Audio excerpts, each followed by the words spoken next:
হরে কৃষ্ণ বন্ধুরা, তো কেমন আছো? আমি তো অনেক দিন বাদে এলাম, তোমরা কেমন আছো জানিও। তো আজকে আমি একটু ভারত মাতা নিয়ে কথা বলবো। ভারত মাতা মানে বসুমাতা। বসুমাতা থেকে আমরা যা চাই আমরা কিন্তু তাই পাই।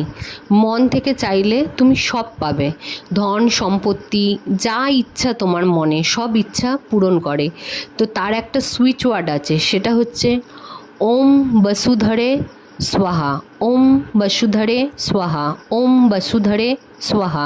তোমরা এই সুইচ ওয়ার্ডটা বা এইটা যতবার যখন ইচ্ছা চ্যান্টিং করবে, মাকে ডাকার জন্য কোনো পার্টিকুলার কিচ্ছুর প্রয়োজন পড়ে না। আমি নিজে মনে করি মাকে তুমি যখন তখন ডাকবে, মন থেকে ডাকবে, ভালো কাজে ডাকবে, মা অবশ্যই কথা শুনবে। মা প্রথমে হয়তো একটু সময় নেবে, কিন্তু মা সব সন্তানের কথা শোনে।